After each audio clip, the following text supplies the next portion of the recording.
오늘도 누군가의 말이 머릿속을 맴돌고 있지 않습니까?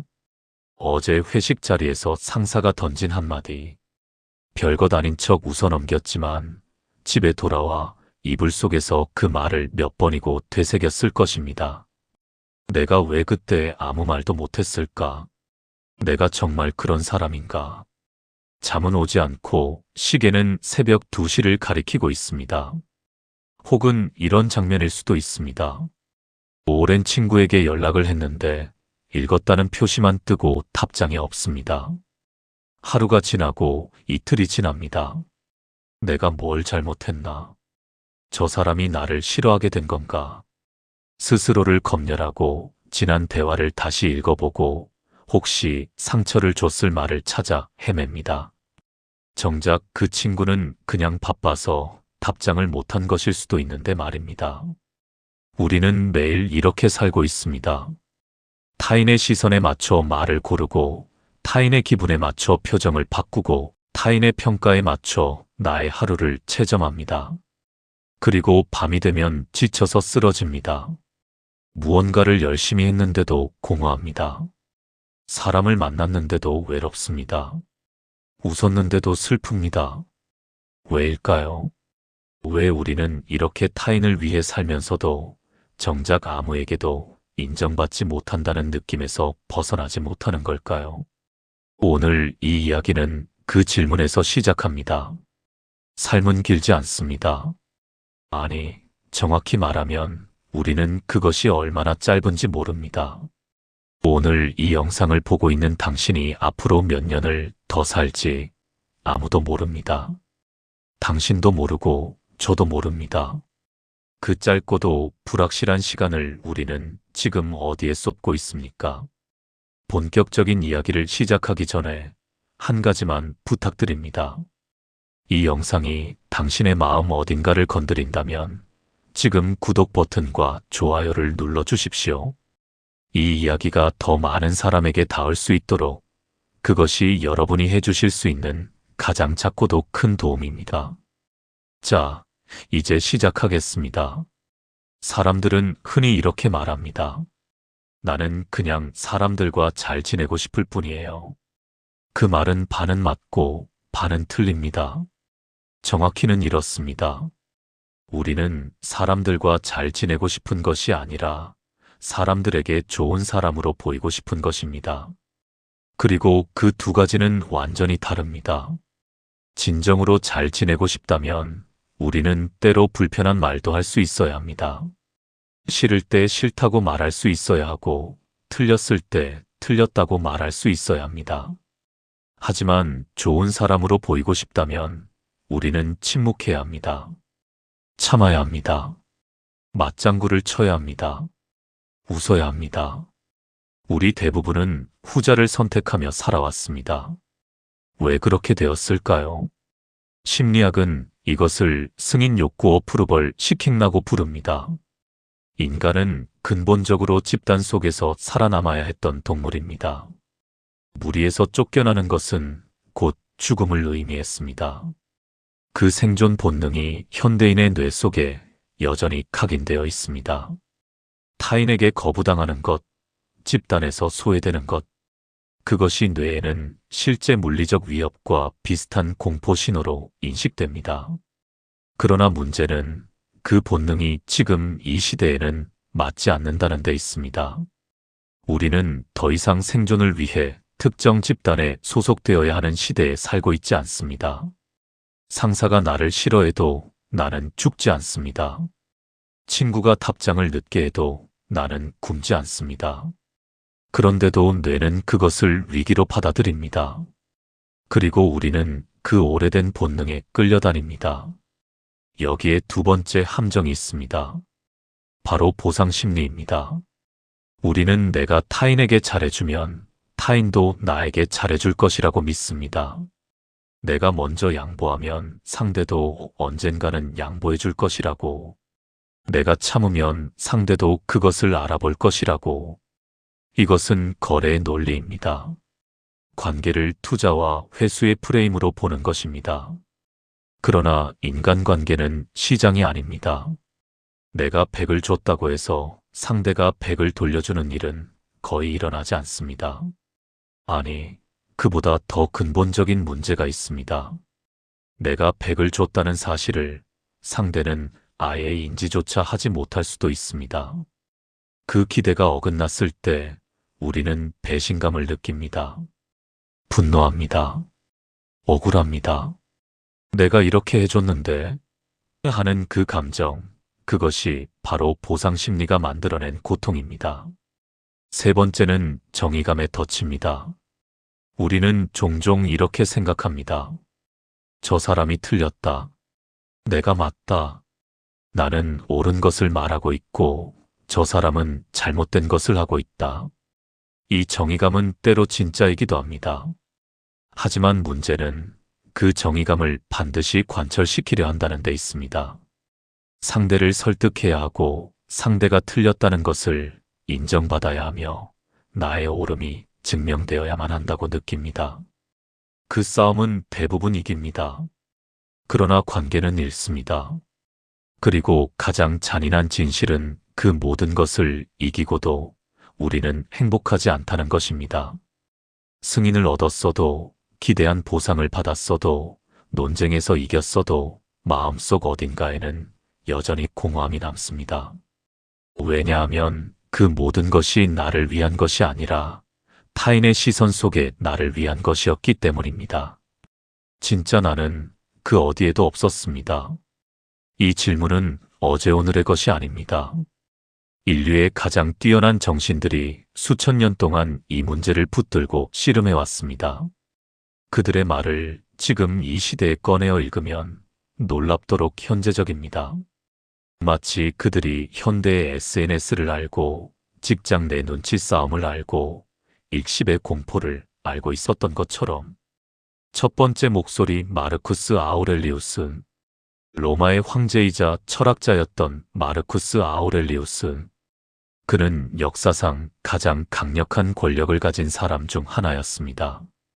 그러나 그가 홀로 남긴 일기 우리가 명상록이라 부르는 그 책에는 권력자의 오만함이 아니라 한 인간의 처절한 자기 성찰이 담겨 있습니다. 그는 이렇게 썼습니다. 다른 사람의 마음속에서 무슨 일이 벌어지는지에 무관심한 사람은 거의 불행해지지 않는다. 이 문장을 천천히 곱씹어 보십시오. 황제입니다. 로마 제국 전체를 다스리는 사람입니다. 그런 사람이 이렇게 썼다는 것은 그 역시 타인의 생각에 얼마나 시달렸는지를 말해줍니다. 그리고 그가 찾아낸 해답은 놀랍도록 단순했습니다. 타인의 내면에 무관심해지는 것. 그것이 행복의 조건이라고. 아우렐리우스는 스토아 철학의 핵심을 평생 실천하려 했습니다. 스토아 철학의 핵심은 이것입니다. 내가 통제할 수 있는 것과 내가 통제할 수 없는 것을 철저히 구분하라. 내가 통제할 수 있는 것은 무엇입니까?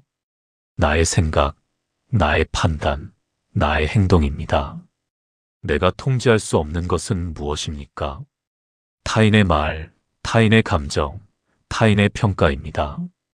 그런데 우리는 어디에 에너지를 쏟습니까? 대부분은 통제할 수 없는 것에 쏟습니다. 상대가 나를 어떻게 볼지, 내 말이 어떻게 들릴지, 저 사람이 나를 좋아하는지 싫어하는지, 그 모든 것은 내가 어떻게 할 수 없는 영역입니다. 그런데도 우리는 그것에 에너지를 쏟고 지치고 고통받습니다. 아우렐리우스는 말합니다. 그 에너지를 거두어 오십시오.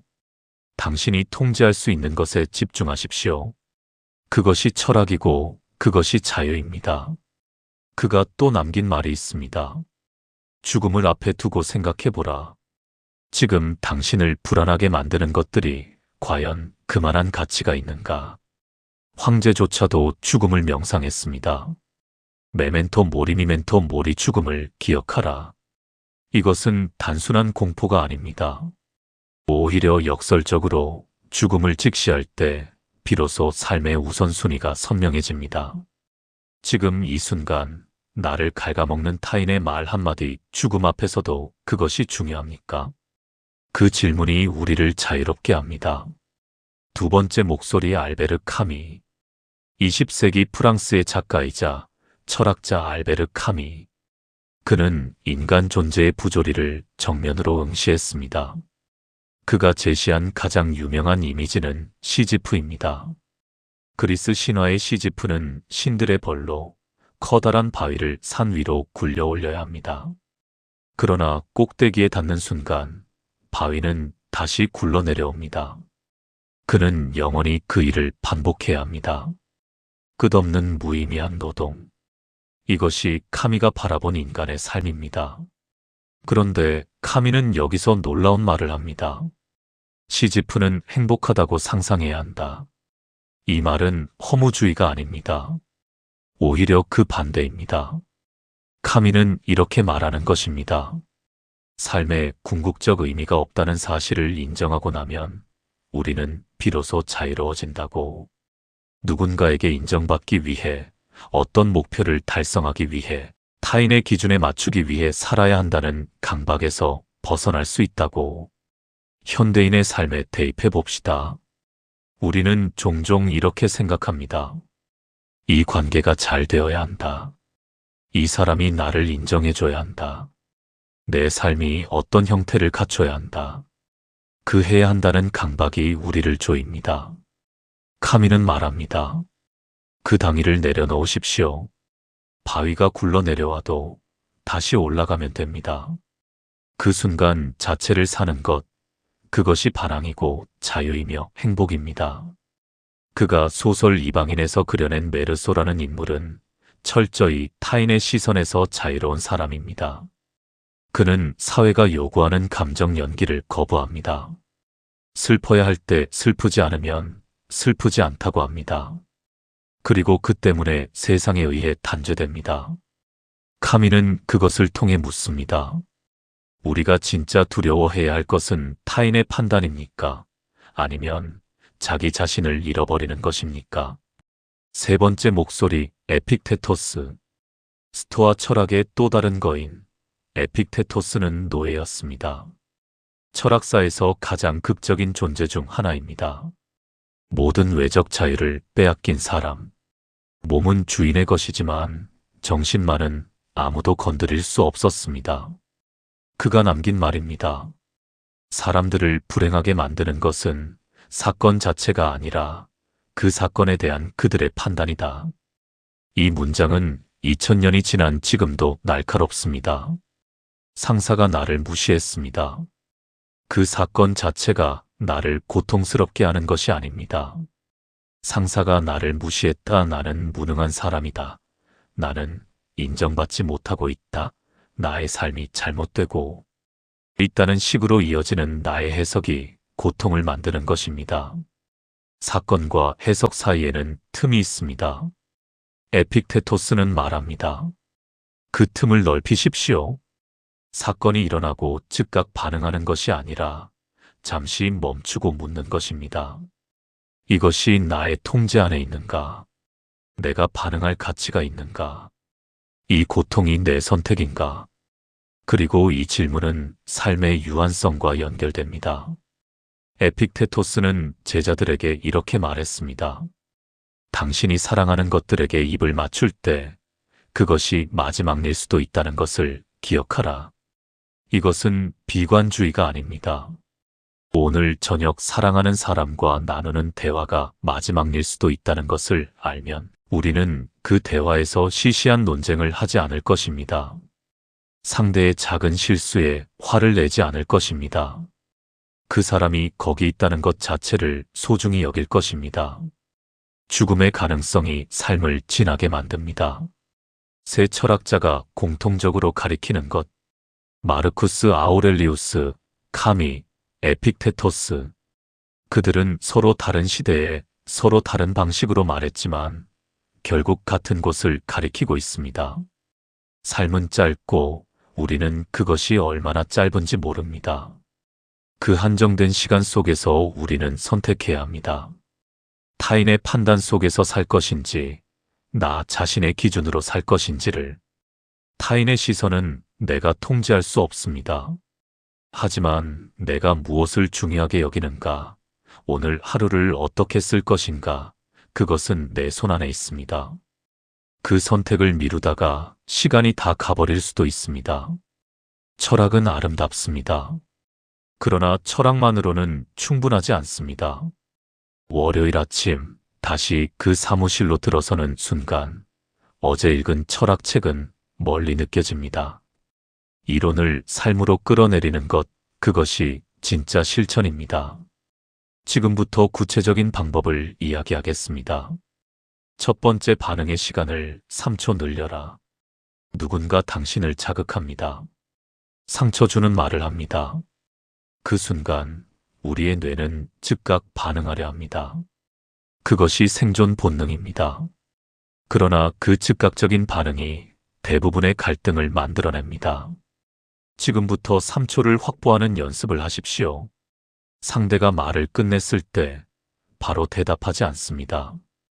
단 3초, 그 3초 안에 자신에게 묻습니다.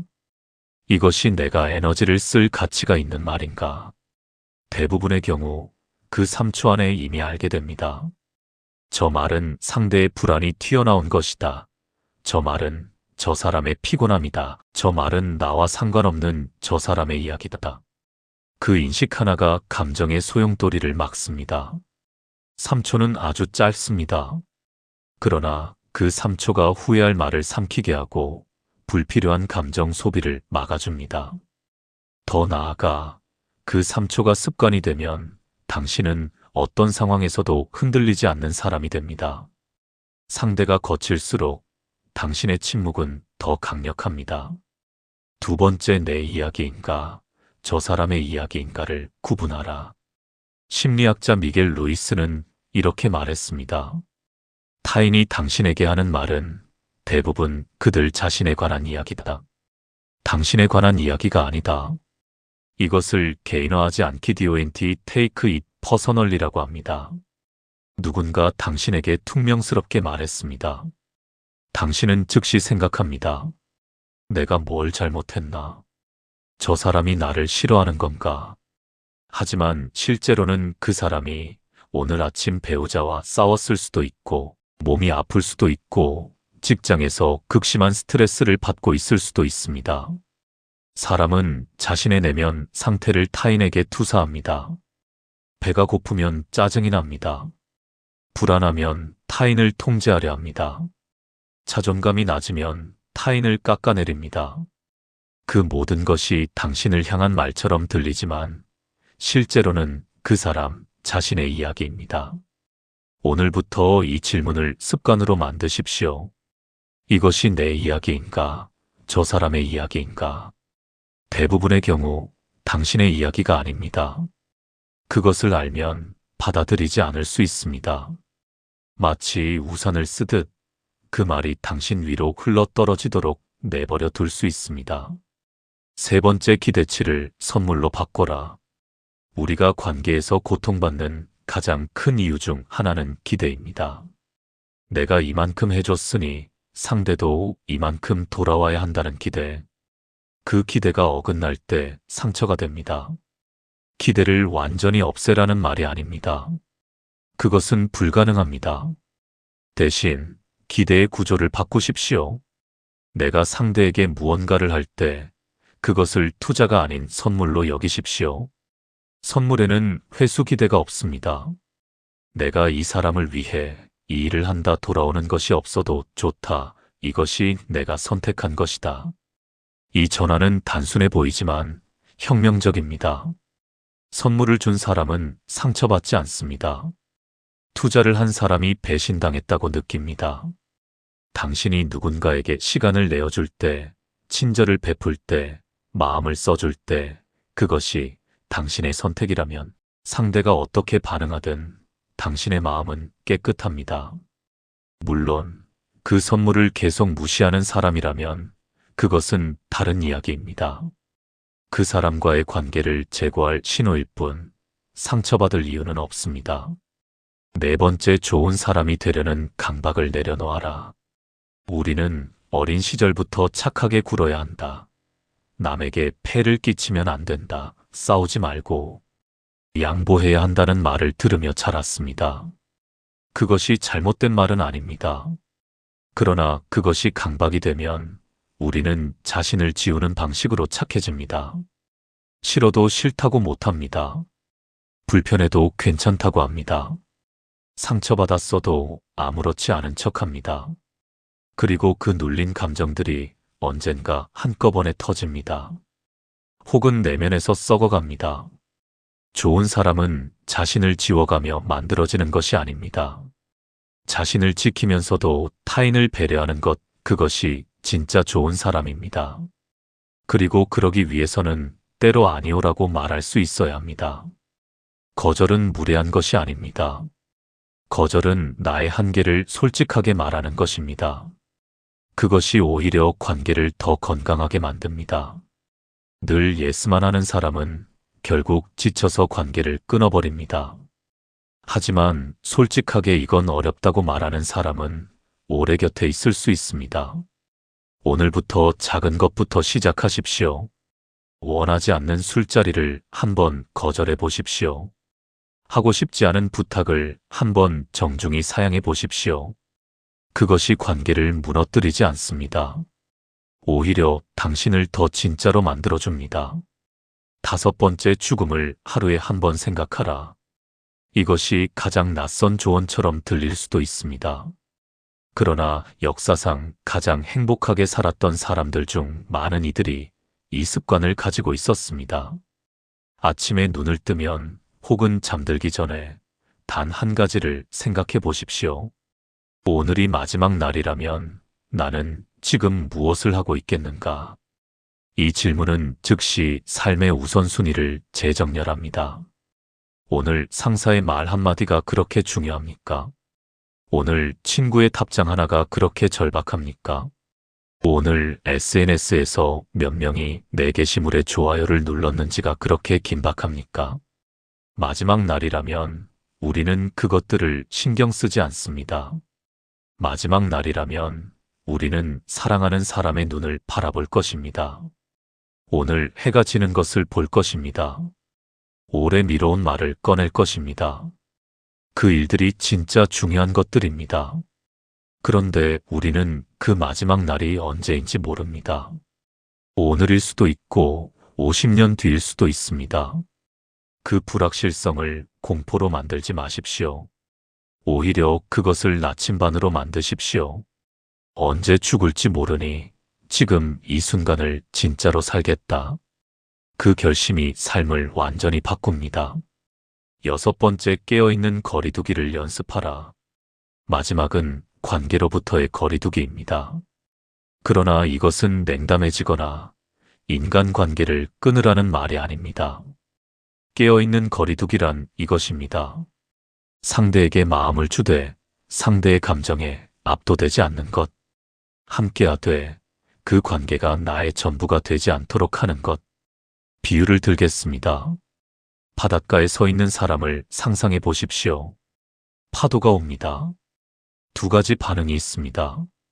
하나는 파도 속으로 뛰어들어 휩쓸리는 것. 다른 하나는 파도를 바라보며 그것이 오고 가는 것을 지켜보는 것. 상대의 감정, 상대의 말, 상대의 태도, 그것은 파도입니다. 당신은 그것을 느낄 수 있습니다. 영향도 받을 수 있습니다. 그러나 그 파도에 휩쓸려 자신을 잃을 필요는 없습니다. 이 거리두기는 냉정함이 아닙니다. 오히려 더 깊은 사랑이 가능하게 합니다. 내가 무너지지 않아야 상대를 제대로 볼 수 있기 때문입니다. 내가 흔들리지 않아야 흔들리는 상대의 곁에 있어줄 수 있기 때문입니다. 가장 단단한 사람이 가장 따뜻하게 곁에 있을 수 있습니다. 오늘 우리가 나눈 이야기를 한 문장으로 압축하면 이것입니다. 당신은 타인의 인정을 위해 태어난 것이 아닙니다. 당신이 이 세상에 있는 시간은 정해져 있습니다. 그 시간이 얼마나 남았는지 아무도 모릅니다. 그 불확실함이 때로는 두려움이 되지만 제대로 바라보면 그것은 선물입니다. 왜냐하면 그것이 지금 이 순간을 살아야 할 이유가 되기 때문입니다. 타인의 말 한마디에 밤을 지새우기에는 당신의 시간이 너무 소중합니다. 누군가의 기준에 맞추기 위해 자신을 깎아내리기에는 당신의 삶이 너무 아깝습니다. 인정받기 위해 하고 싶지 않은 말을 하고 가고 싶지 않은 자리에 앉아 있기에는 당신이 살 수 있는 날이 너무 짧습니다. 오늘부터 아주 조금씩이어도 좋습니다. 3초 멈추고 한 번 거절하고 오늘 저녁 사랑하는 사람의 눈을 바라보십시오. 그리고 이 질문을 품고 오늘 하루를 마감하십시오. 만약 오늘이 마지막이라면 당신은 오늘 진짜로 살았습니까? 이 이야기가 당신의 마음 어딘가를 건드렸다면 구독 버튼과 좋아요를 눌러주십시오. 이 목소리가 더 많은 사람에게 닿을 수 있도록 당신의 작은 손짓이 누군가의 밤을 바꿀 수 있습니다. 다음 이야기에서 다시 만나겠습니다.